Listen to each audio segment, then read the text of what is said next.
जय श्री राम। बहुत बहुत स्वागत है आप सभी का एक बार फिर से आपके ही अपने YouTube चैनल पर। मैं पंडित आशीष शर्मा लेकर आया हूँ एक बहुत ही विषय खास। वो विषय है हमारा शनि के अस्त होने को लेकर। जब शनि अस्त होता है तो चिंता होनी शुरू हो जाती है, क्योंकि शनि कौन है? कर्मों के राजा ग्रह हैं।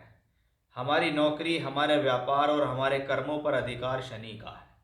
और जब कोई व्यक्ति विशेष किसी भी काम में पूरी तरीके से लगा हुआ हो और उसके काम को करते हुए, मेहनत करते हुए भी उसे परिणाम ना मिले, तो कहीं ना कहीं प्रॉब्लम शनि के अंदर है। कि या तो वो शनि आपकी कुंडली के अंदर खराब है, और यदि वो कुंडली में खराब नहीं है तो उस दौरान यदि आपको फिर भी रिजल्ट नहीं मिलते तो आपको गोचर में जरूर चेक करना चाहिए कि कहीं शनि की स्थिति खराब तो नहीं चल रही। इसी स्थिति को ध्यान में रखते हुए हमारा ये आज का विषय है कि शनि अस्त हो रहे हैं। और शनि का अस्त होना आपकी राशि के सपनों को किस तरीके से पस्त कर सकता है, ये सब कुछ आज के इस वीडियो में बहुत खास तरीके से मैं आपको बताने वाला हूं। इसलिए वीडियो में बहुत ध्यान से सुने और अंत तक बने रहें, जिससे आपसे कोई विशेष जानकारी ना छूट जाए। सबसे पहले मैं आपको दो जानकारी विशेष देना समझूंगा कि जो भी व्यक्ति विशेष इस वीडियो को देख रहे हैं वो ये ध्यान रखें कि हमारा ये वीडियो राशि के आधार पर है। अगर आपके पास आपकी कुंडली है और आपको ये पता है कि हमें शनि से संबंधित महादशा या अंतर प्रत्यंतर चल रही है, तो ये वीडियो आपके लिए और ज़्यादा खास हो जाता है। ग्रह क्यों अस्त होता है ये जानना बहुत ज़रूरी है।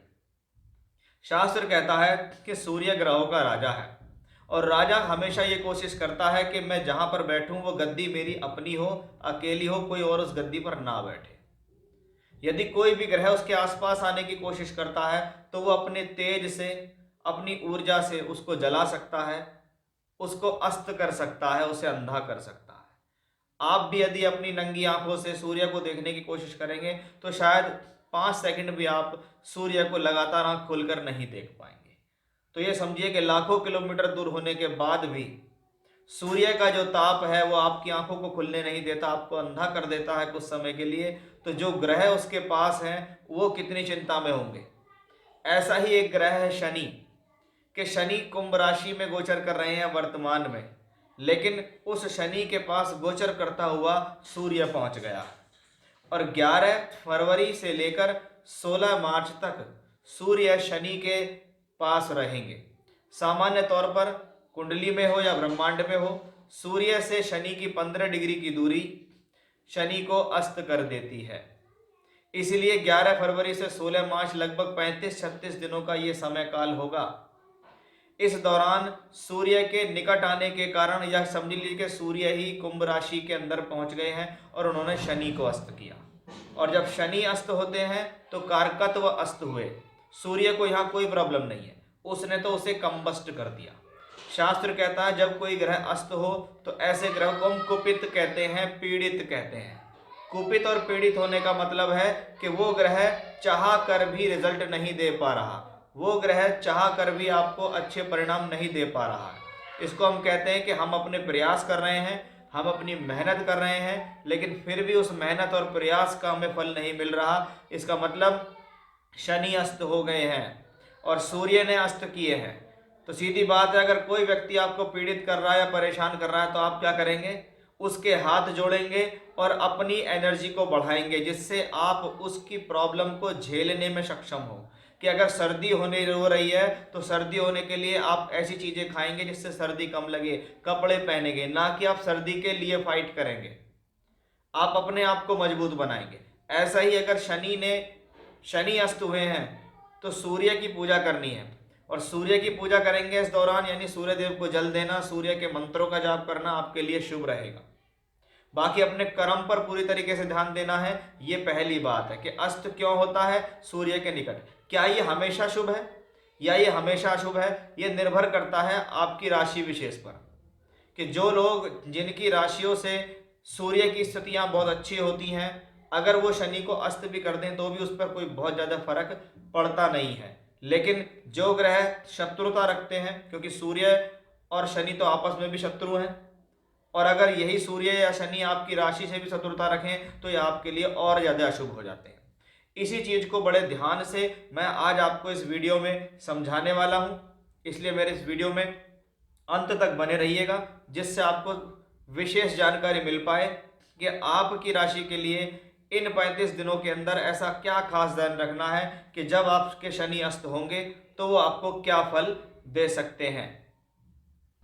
अब हम देखते हैं कि मिथुन राशि के जातकों के लिए ये कैसा रहने वाला है।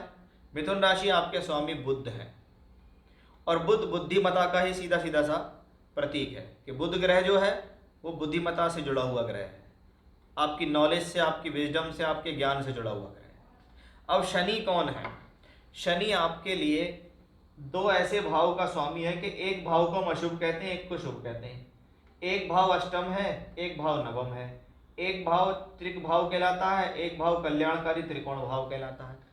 और शनि को तो दोनों के रिजल्ट देने हैं, क्योंकि वो कहता है कि भैया मेरे को जब दो भावों के स्वामी हो तो मैं दोनों के ही तो रिजल्ट दूंगा, मैं एक के रिजल्ट दूंगा ही नहीं। यानी कह सकते हैं कि मिथुन राशि के लिए शनि ग्रह एक 50-50 वाला प्लेनेट है। वो 50% अच्छा है, 50% अच्छा नहीं है।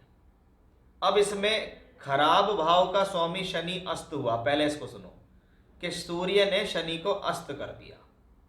जब शनि को अस्त किया तो शनि के खराब भाव के कारकत्व खत्म हुए। जब खराब भाव के कारकत्व खत्म हुए, अगर प्रोफेशनली आपको किसी भी प्रकार की अड़चन, दुविधा या परेशानी आ रही है या रुकावट आ रही है या काम डिले हो रहा है, जिस काम में हाथ डालते हैं उसमें इतनी सक्सेस नहीं मिल पा रही है, तो शनि या कह सकते हैं सूर्य यहाँ आपको हेल्प करेंगे। क्योंकि सूर्य करेंगे अष्टम के मालिक को अस्त। 8वें घर के खराब कारकत्व मिलने बंद हो जाएंगे। जब मिलने बंद हो जाएंगे तो जीवन में आराम आना शुरू हो जाएगा।